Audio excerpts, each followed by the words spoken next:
Santa Catarina em alerta. Casos de dengue crescem quase 20% no estado. A região oeste continua a registrar a maior parte deles.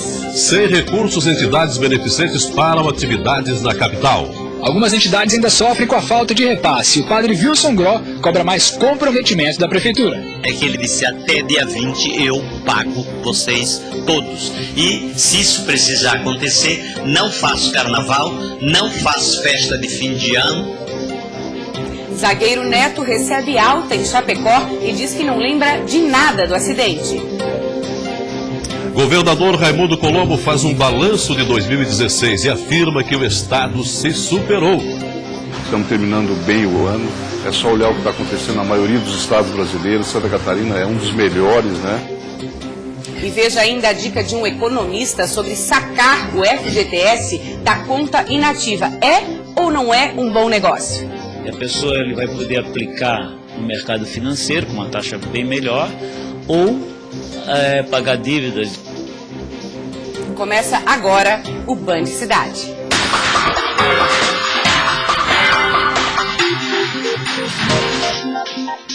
Boa noite. A edição de hoje começa com um alerta de atenção redobrada nas rodovias. É que para esta época do ano, a previsão é de que 2 vezes mais veículos circulando nas estradas da região sul. Nos trechos que têm a concessão da Autopista Litoral Sul em Santa Catarina e no Paraná, a expectativa é de que 670 mil veículos circulem até o dia 26 deste mês. É nesta época também que a Polícia Rodoviária Federal intensifica a fiscalização. Iniciada em 16 de dezembro, a operação especial quer diminuir o número e a gravidade de acidentes durante a temporada de verão e férias escolares.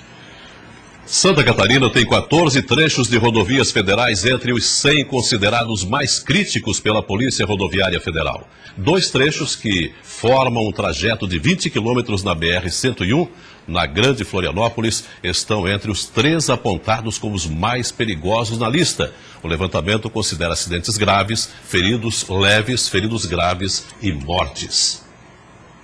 Chega ao 2º dia a greve dos funcionários do Hospital de Caridade. Os trabalhadores já receberam o 13º salário, mas a paralisação só deve terminar quando todos receberem o pagamento.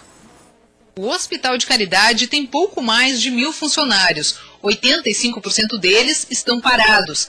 A greve atinge todos os setores, inclusive a emergência teve que ser fechada.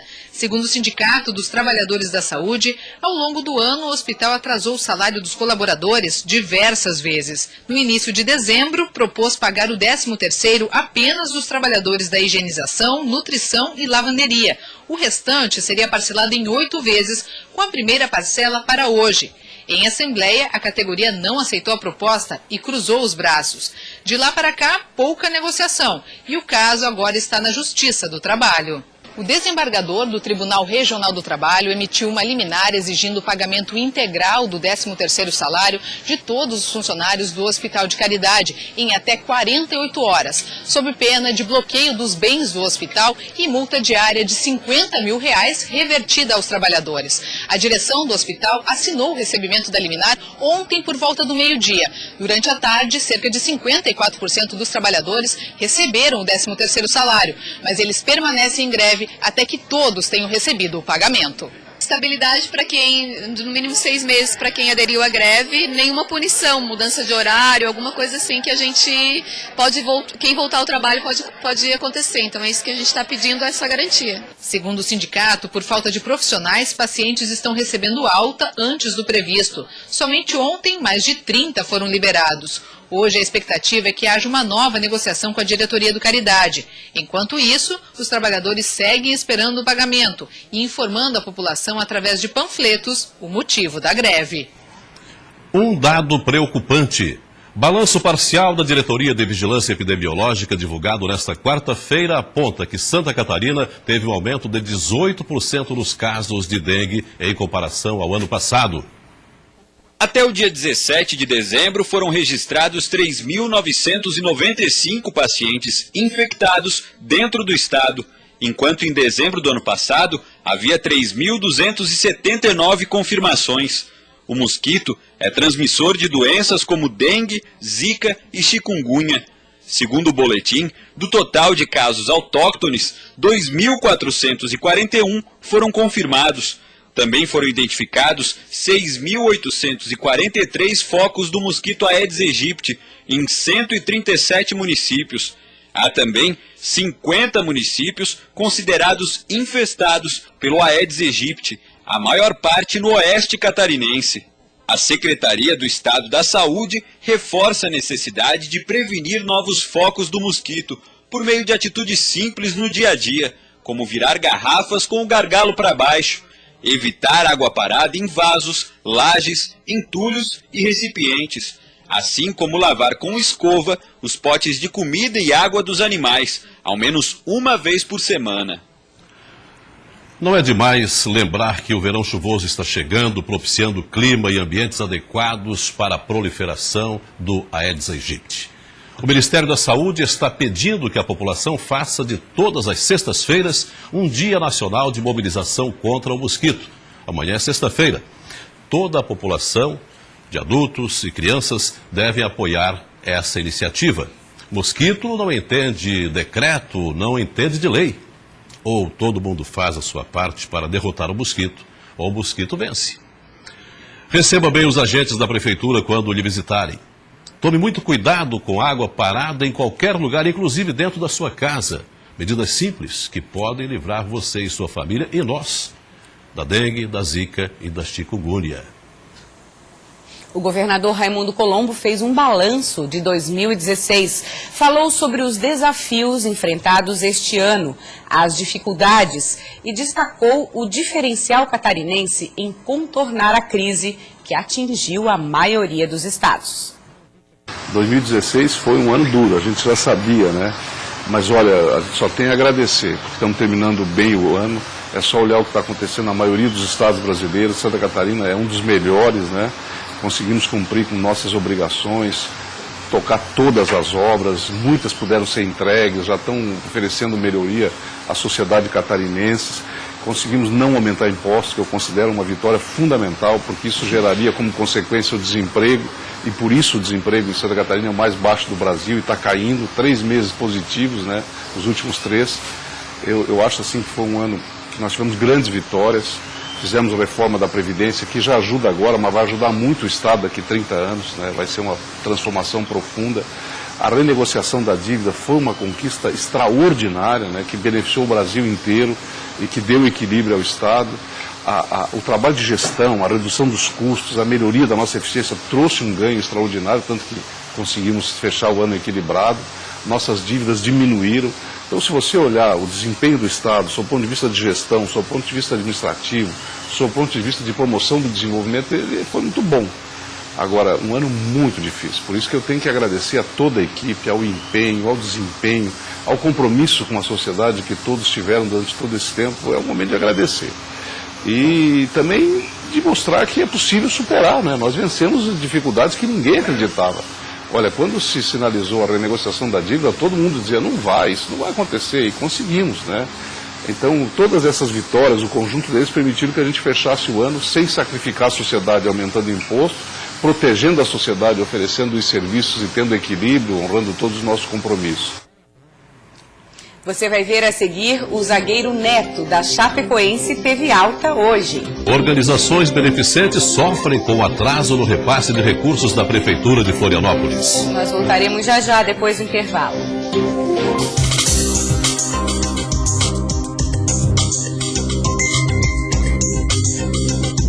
E concorra a 4 carros. –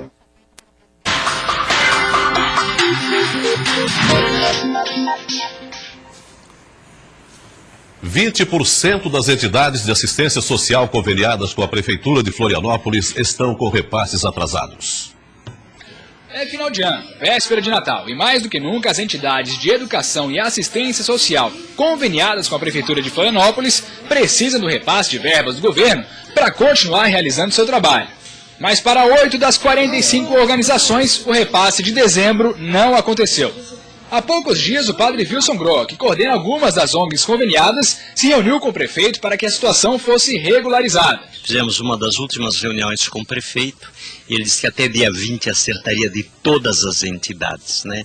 E, lamentavelmente, passou já do dia 20, nós temos uma série de entidades que não receberam ainda. O Centro Social Marista do Monte Serra, que faz parte do Instituto Wilson Groh, já recebeu o mês de dezembro, mas em novembro teve de reivindicar o repasse da parcela atrasada. A gente percebeu que outras ONGs não tinham recebido, o que nós fizemos? Então a gente foi 2 vezes para a rua, para frente da prefeitura, fez uma pressão para ter a garantia do pagamento das 4 últimas que a gente não estava vendo que isso ia acontecer. A falta de repasse para entidades como essa já aconteceu outras vezes e, de certa forma, elas já estão acostumadas a ter que cobrar da prefeitura.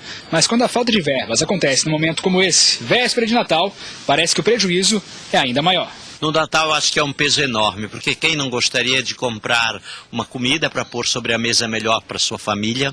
Quem não gostaria de comprar uma roupa melhor para um filho, um calçado para um filho? O apelo de pessoas como o padre Wilson é que as prioridades do governo sejam escolhidas com mais critério e que os programas sociais tenham um espaço maior no orçamento do município. Se faltou só 20%, sem dúvida o prefeito pode ver formas de buscar e saldar essa dívida com os 20%, que é uma das realidades mais fragilizadas da vida da cidade.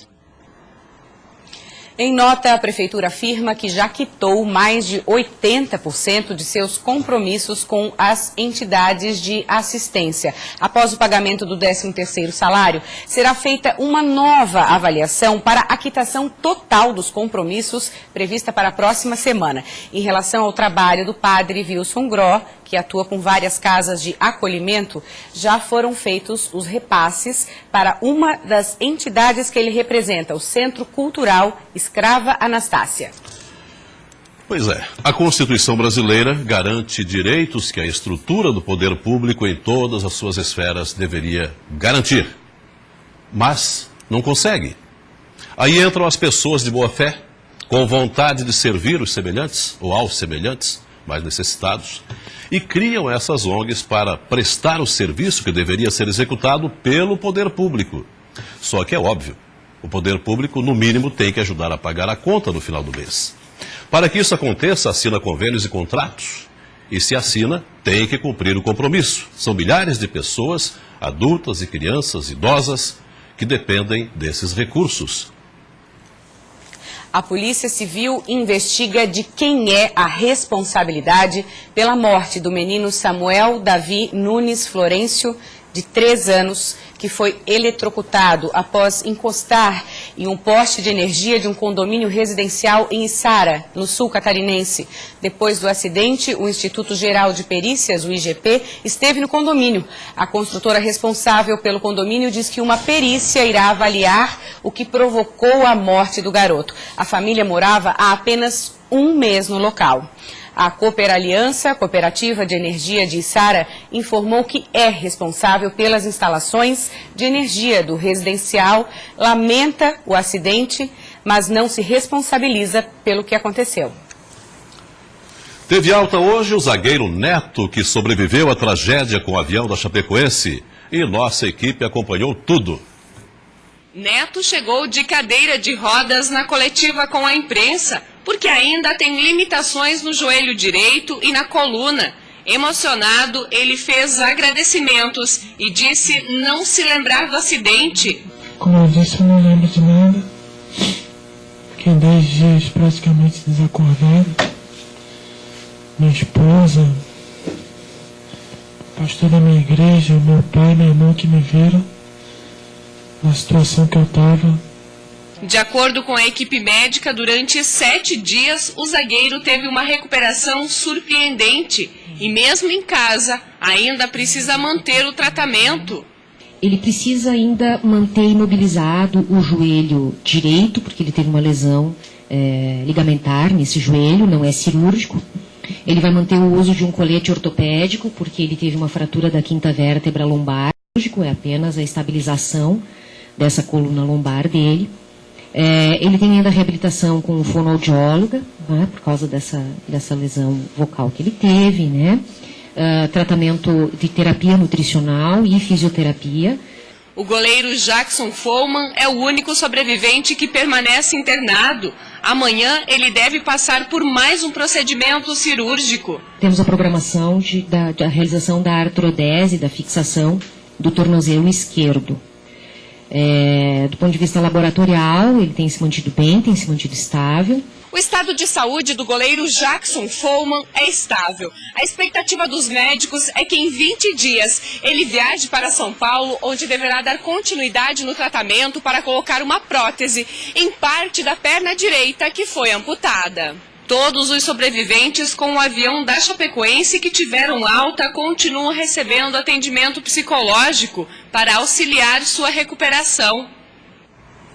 A seguir, a dica de um economista sobre sacar o FGTS da conta inativa. É ou não é um bom negócio? E o drama de quem precisa se locomover no trânsito caótico da capital. Band Cidade volta já.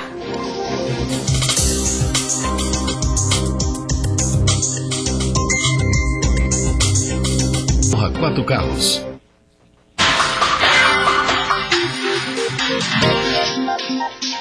O presidente Michel Temer anunciou hoje a liberação para os trabalhadores sacarem recursos integrais de contas inativas do Fundo de Garantia por Tempo de Serviço, o FGTS. O calendário para saque será divulgado até o dia 1º de fevereiro.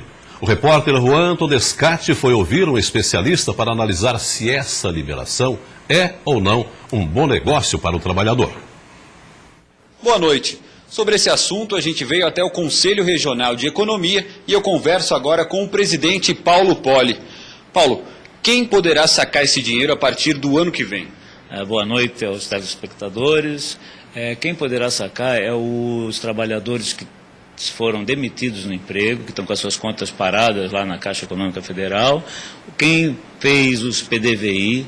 E o governo, com essa medida, ele está reduzindo de 3 anos para 1 ano e 1 ano e meio, 1 ano e 3 meses, dependendo desde quando que a conta está paralisada até dezembro de 2015.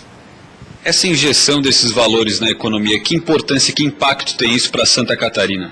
Eu acredito que o mercado financeiro, a compra de bens, utensílios, tudo eu acho que aumenta, porque pelo que a gente viu, que hoje no Brasil inteiro vai ser 30 bilhões de reais num período de 12 meses, que vai ser, pelo que a gente está vendo, vai ser liberado conforme a data de nascimento de cada trabalhador, eu acredito que isso aí na economia do ano que vem vai dar um impacto muito forte, tanto para o estado de Santa Catarina como para todo o Brasil. E vale mesmo a pena quem puder sacar esse dinheiro, Paulo? Vale, porque a gente sabe que a taxa de rentabilidade do FGTS é muito pequena.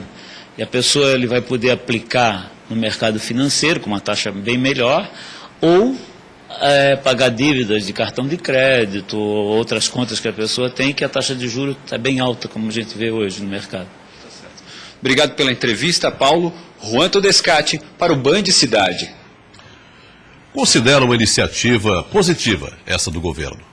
Esse dinheiro, que é do trabalhador, rende um irrisório juro de 3% ao ano mais a TR, menor que a poupança, que paga muito menos que o juro que é praticado no mercado, muito menos. Assim, dá para ser melhor aproveitado. Mas vai daqui um conselho. Eu conversei com o Reinaldo Domingos, doutor em Educação Financeira, que me disse o seguinte: quem tiver acesso a esse recurso, ou outro qualquer nessa época, além de pagar as dívidas, deve procurar guardar o dinheiro para fazer suas próximas compras à vista e obter os descontos. Porque, mesmo endividado, deve iniciar o projeto de vida de ser independente e sustentável financeiramente. E não se esqueça, é preciso respeitar o dinheiro e entender que ele é um meio e não um fim. Eu, você, todo mundo sofre com o caos no trânsito da capital. Imaginem um repórter que tem compromisso de horário para chegar ao local da reportagem. E em dia de chuva, a situação é ainda mais complicada. O assunto agora, pessoal, é mobilidade urbana. O papo não era para ser esse, a nossa pauta era outra. Mas em decorrência do trânsito caótico e parado, como normalmente acontece em Florianópolis, nossa pauta caiu, a gente teve que fazer e se obrigou a fazer justamente sobre esse assunto, o trânsito, que não deixa a gente se locomover. Nossa equipe foi obrigada a parar aqui nesse ponto estratégico de Florianópolis para mostrar isso para vocês. Mas o que está acontecendo? Vou conversar com o pessoal nos carros para saber a opinião deles quanto a isso. Qualquer chuva, até uma viatura parada, os motoristas já param para ficar olhando, né, cara? Qualquer coisa atrapalha o trânsito hoje. O trânsito tá legal aí dentro do carro, tá bom? Não. Tá péssimo, cada vez pior. Só parado esse tempo todo, então eu já tô mais de meia hora. Há quanto tempo já no trânsito agora? Cara, já faz uns 40 minutos. Tá bom então esse verão, né? Ah, tá ótimo. Enquanto não investir em nada nisso aí pra melhorar isso aí, querido, vai ficar isso aí um bom tempo. Motoristas sofrem nesse caos, mas os motoqueiros, esses sim correm risco. Como fica a vida de vocês em um dia como este? É complicado, né? De moto, ainda que nessa filarada agora é complicado demais. Então vai com calma aí. Com chuva piora, né, o trânsito, né? Mesmo em meio a muita brincadeira, a revolta dos motoristas é clara. E já que aqui você tem voz e vez, passa o seu recado aí sobre o trânsito, esse na saída da ilha mesmo. Todo dia isso? Todo dia, cada vez pior. Manda um recado aí então. Vamos arrumar esse trânsito rapidinho. Dá uma olhada aí pra gente aí, ó. Tá complicado. Vão de avião, vão de helicóptero, a gente não, ó. Fila única, querido. Obrigado, viu? Sem ar-condicionado. E sem ar-condicionado. Ventinho. A conclusão é clara. Só existe um remédio para encarar esse caos diariamente. Só alegria pra nós. Olha, Salvador, situação complicadíssima, entra ano, sai ano, essa questão dos problemas com a mobilidade em Florianópolis está aí sempre presente, cada vez pior. Onde é que nós vamos parar, hein, na sua opinião? Nós vamos parar no caos, muito pior do que nós já estamos. Por quê? Florianópolis tem uma ocupação, a ilha de Santa Catarina tem uma ocupação completamente equivocada. O plano diretor não previu aqui que até o espaço físico desta ilha é limitado. Então é preciso que se tenha agora o remendo com um grande projeto, caríssimo, mas que eu tenho certeza não poderá deixar de ser feito. E não só para Florianópolis, nós temos que ter um projeto abrangente em toda a região metropolitana. Isso todo mundo sabe. O problema é realizar. Em visita a Itajaí, o ministro da Agricultura, Blairo Maggi, defendeu que os registros para pescadores e embarcações tenham um tempo melhor do que o atual, ou seja, maior do que o atual. O ministro anunciou que a subvenção do óleo diesel para as embarcações pesqueiras vai continuar e que o credenciamento dos postos deve ser concluído já na semana que vem. Uma nova reunião foi marcada para o dia 10 de janeiro. O nascimento de Jesus está representado de uma forma diferente no Jardim Botânico de Florianópolis. O presépio foi criado com o reaproveitamento de equipamentos eletrônicos que iriam para o lixo. Com a ajuda da criatividade, CDs, telas de computadores, aparelhos de som e garrafas plásticas representam Maria, José, o Menino Jesus e os 3 Reis Magos. Um presépio diferente, com uma mensagem atual, para manifestar o principal motivo do Natal e a importância da reciclagem. E amanhã, 6:50, estaremos de volta com o Band Cidade. Assista agora o Jornal da Band. Boa noite e até amanhã. Boa noite.